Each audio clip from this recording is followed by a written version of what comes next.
driving through the snow-bound landscape in southern Poland, right in the depths of winter. We're heading towards one of the most infamous sites in history, the Nazi extermination camp at Auschwitz-Birkenau. I've never been here before, but I've just been given a unique invitation.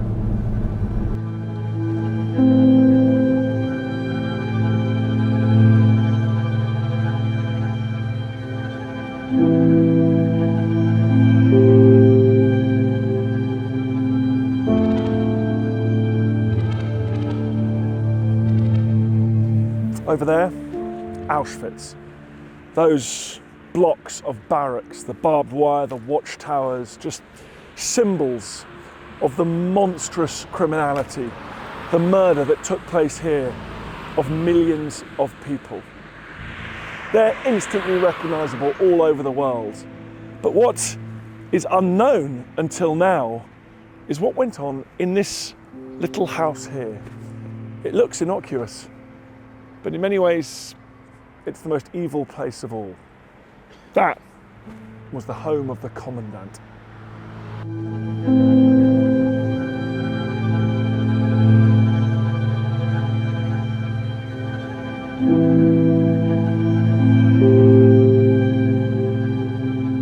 A family home until only very recently. It's now in the hands of the Counter-Extremism Project, an organisation who plan to turn the house into a memorial to the victims of the Holocaust. This is the entrance hall, the stairs. You can imagine the energy in this place, the family, the bustle, the stuff, the bags as people came and left the house. You've got the original flooring here, you see 1937. Little can they have imagined what fate would have in store for this house when they laid this floor. And these are the original banisters, stairs, leading up to the first story.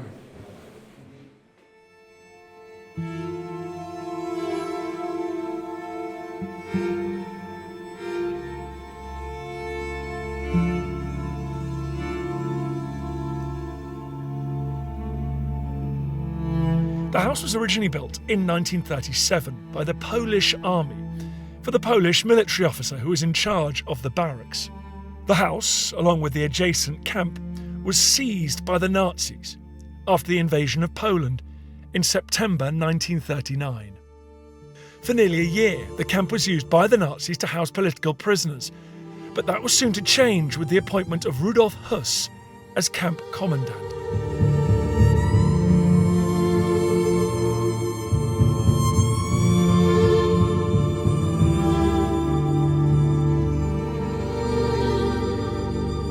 It would be his job to perfect what the Nazis referred to as the final solution, the mass murder of Europe's Jewish population.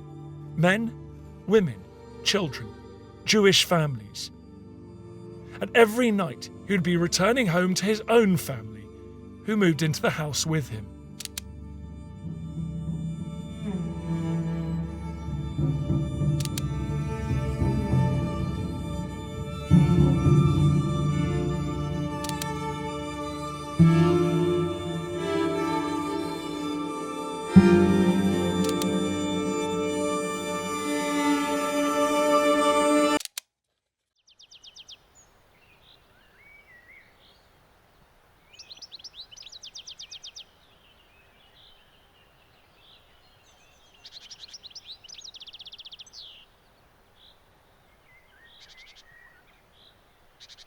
Rarely can there have been a bigger contrast on two different sides of just a thin fence. A thin fence, but an impenetrable one. On this side, you've got a happy family home, you've got kids playing, you've got a garden, life.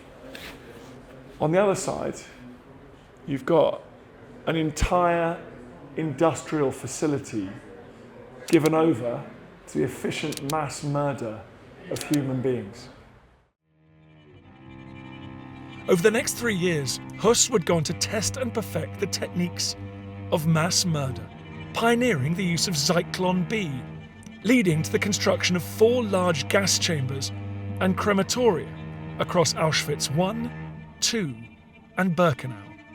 Practically untouched in 80 years, the house serves as a powerful reminder of the horrors of the Holocaust.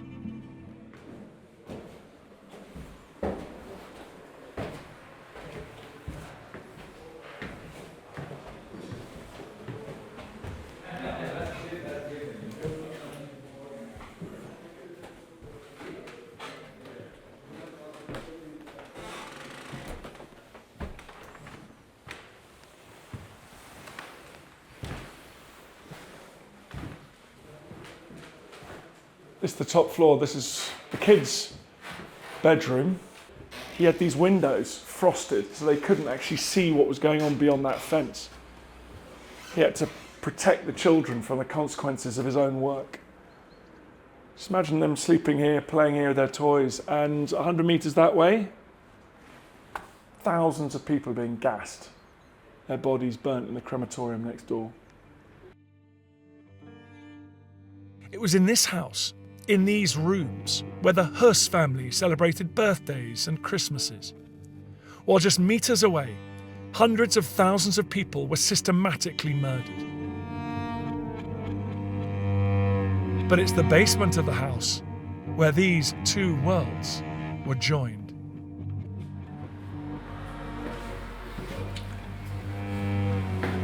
This is the basement beneath the house.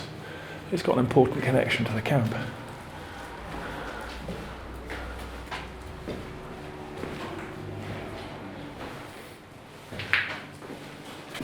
This sink is original, the tiles here. This is a sort of utility room. There's a real link to the camp here because there would have been inmates from the camp forced to work as domestic servants in this house, making sure that the family could have a life of ease as they took care of all the housework. It's said that the Polish family that lived here after the war was so spooked by this basement, they never ever came down. They never visited this area or went into the tunnel complex, and that's why so much of this is original. And this is a tunnel through which Höss used to travel to and from the camp.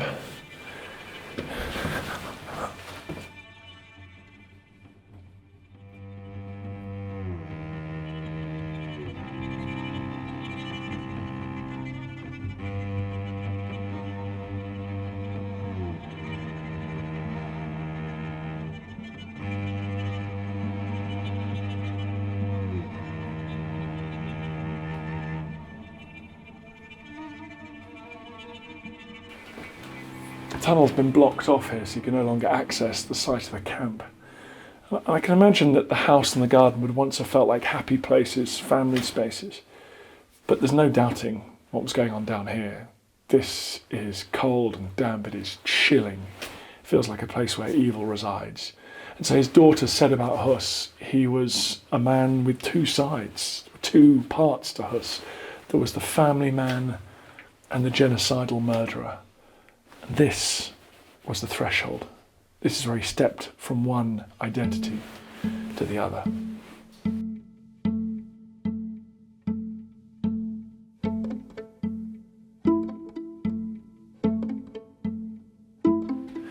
There's a little corner of the basement down here with a fascinating detail. These racks here, these are actually for kayaks. Höss and his kids love kayaking. They love going for a little paddle on the beautiful river that trickles past just outside the house.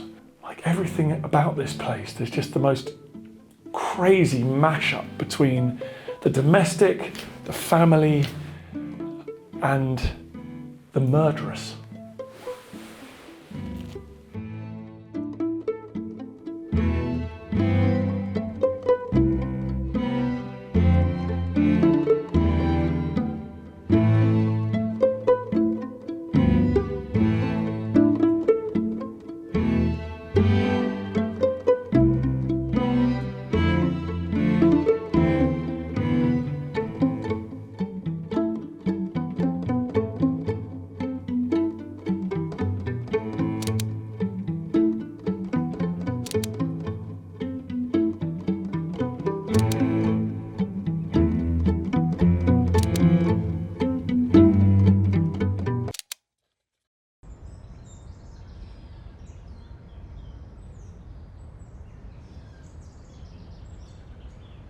Out here, a beautiful garden, south-facing, the sounds and sight of that stream running through the valley there. This was Mrs. Höss's pride and joy. She had her planting here. There were greenhouses, potting sheds, a swimming pool, stables. It was paradise. A paradise, and yet ever present, impossible to ignore, this concrete fence with its steel wire running above it. A reminder of what lay beyond, and you would have had a sense of the smells and the sounds of Auschwitz, even sitting here in this garden. It was impossible to ignore or escape. Here today is the author and historian Thomas Harding, who's spoken to one of Höss's daughters and has his own unique connection to the story. Thomas, how did he maintain both these lives at the same time? Did he go mad? Well, I mean, that's the question. When he was interviewed by the American psychologists in Nuremberg, they found him to be above average intelligence and without any mental illness. So the answer is no. And yet, how did he live here in the house? Get up every day, make breakfast for his kids, ask about their day, walk around smoking his cigar, playing records to them, and then go out the door and commit mass murder every day, day in, day out. I mean, it's totally extraordinary. So he's emotionally pretty stable. Okay, so what we have is we have the Americans' reports, and they don't talk about him showing any regret.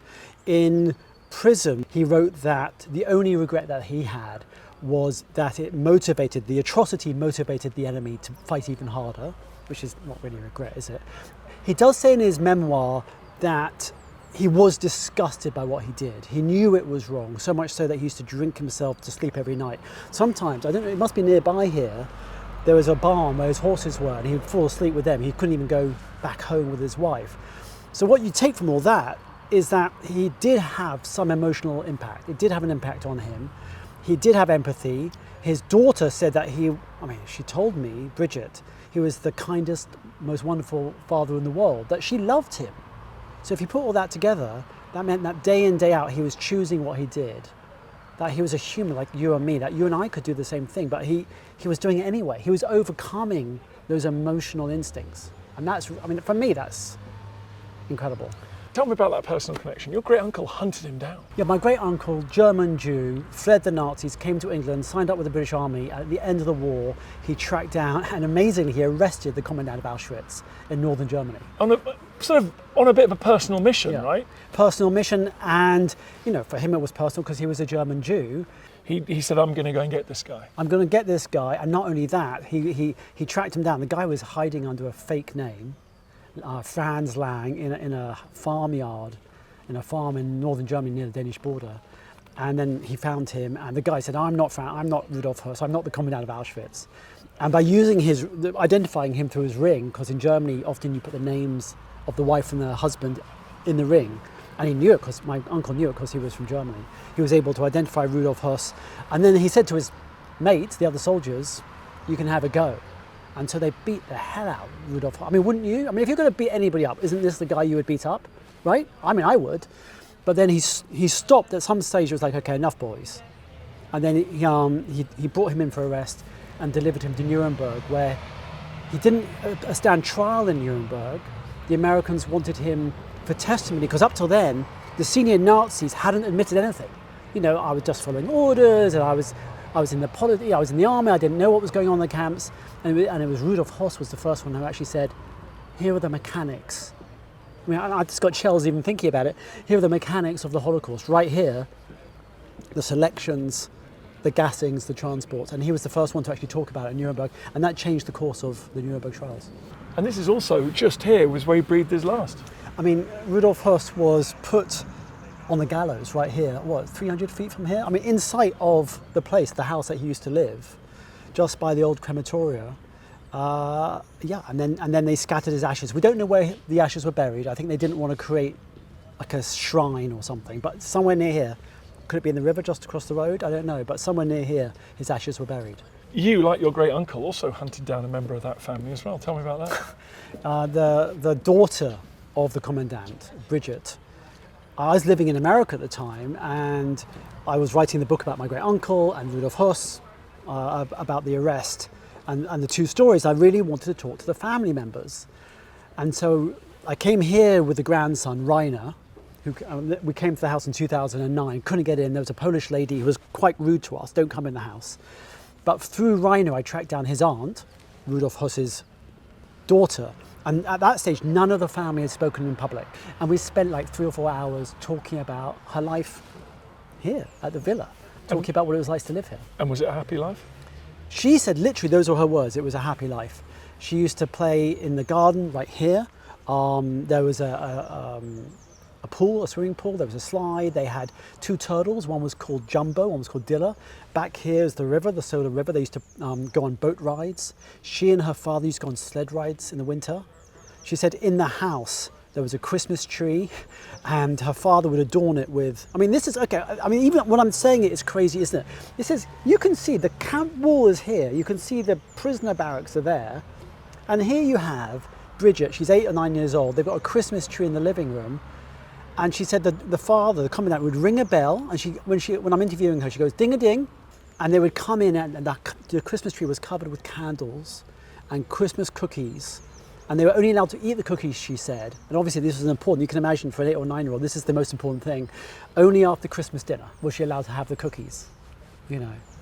And they used to have she called it a happy life. And 30 metres away, people being starved to death. Shot. I mean, the punishment wall is, what is it, barracks number 10? You can see it. That's the punishment wall. That's where they were shot to death for contravening the most basic rules. You know, maybe you fell down during assembly. You know, they would make the prisoners stand for hours. If you fell down, they would shoot them. And they'd have heard that. Did she mention that she heard? I think they would sounds? have. She would have heard. She must have heard the gunfire. I asked her a number of times, did she see the smoke? Was she aware of the mass murder? She said absolutely not. You can imagine at that age, maybe things were confusing, but also the mass murder, the industrial murder was happening in Auschwitz too, which is 3 kilometers from here. So Rudolf Höss started using the gas just across the wall here in the old, what they call the old crematoria. It's horrible words, experimented with Zyklon B against the Russian political prisoners. But then he scaled it up, again, I hate using these words, in Birkenau. They wouldn't have seen the smoke, I don't think. I mean, maybe on a clear day, but unlikely. She says she doesn't remember it. Certainly her mother, Hedwig, the commandant's wife, would have known. Does she accept what her dad did? And how does she square it? That's the thing. I mean, when I eventually got to sit down with Bridget in a little dark den, and there was a Christmas tree next to us, covered with ornaments from her mother had made.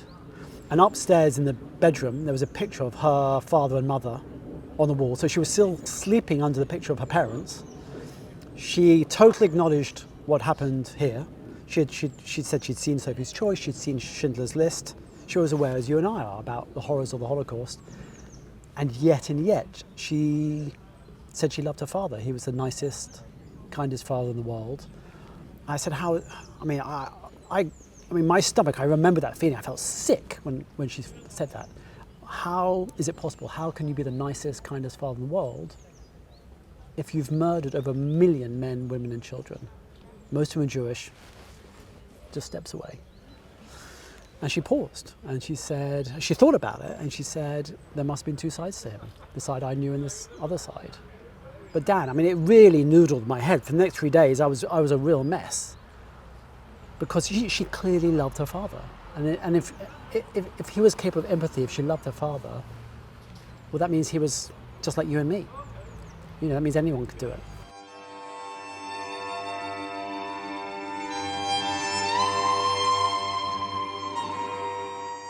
Höss was promoted and replaced as camp commandant in 1943. But remarkably, his family chose to remain in this house. Höss returned to Auschwitz in May 1944 to oversee the murder of 400,000 Hungarian Jews. He completed it in less than 3 months.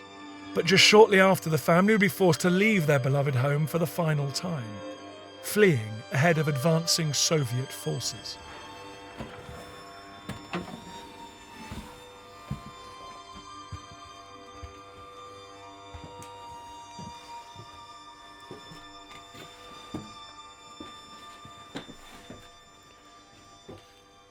When this area of Poland was liberated, a Polish family moved straight in and occupied it and didn't do any renovations.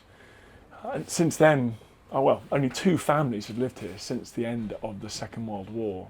And so this building is like a time capsule. This is the home of the Höss family as they would have known it.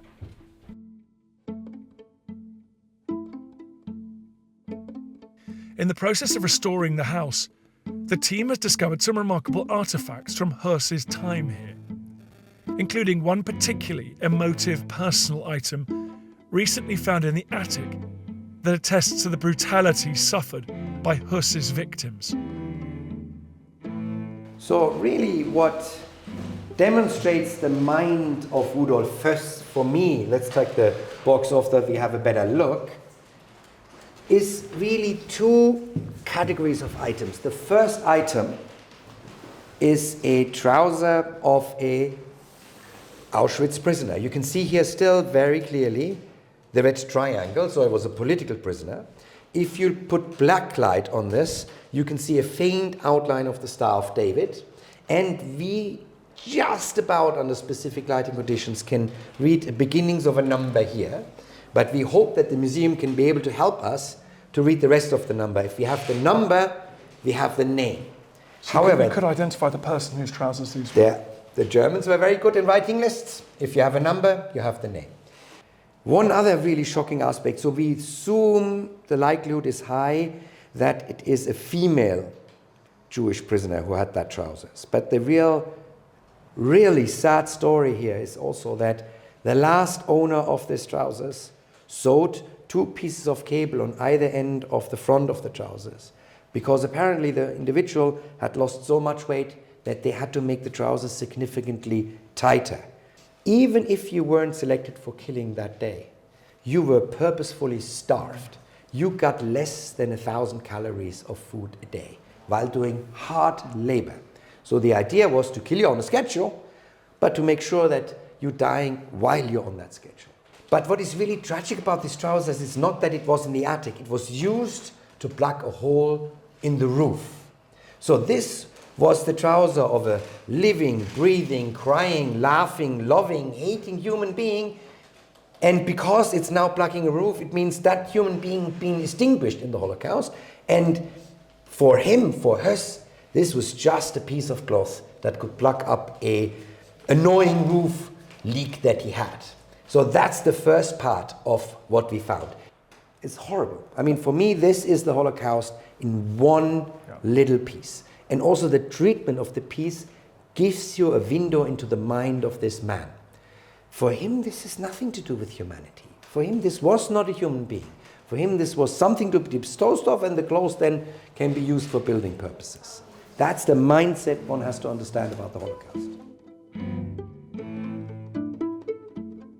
So, and over here, we have the second category of items that we found when we cleaned out the attic. So you have a Waffen-SS coffee mug, you have German cigarettes, you have a coffee jar, Kaffee, the German writing, you have boot polish for the officers' boots, you have scraps of newspapers, including from the beginning of December 1944, so just a month before the liberation. And so what this makes clear is, while he had a beer, had a coffee, smoked a cigarette, polished his boots, or got his boots polished, read some newspapers, this was going on with the trousers, right? This is the ordinary life that he lived, while he did this extraordinary industrial killing that he devised. He is the mind behind the idea on how to most effectively, most quickly, and most cost-effectively kill the largest number of people. It was highly organized. It was killing like a factory, and it was organized like a factory. People died here all the time, but they died on schedule.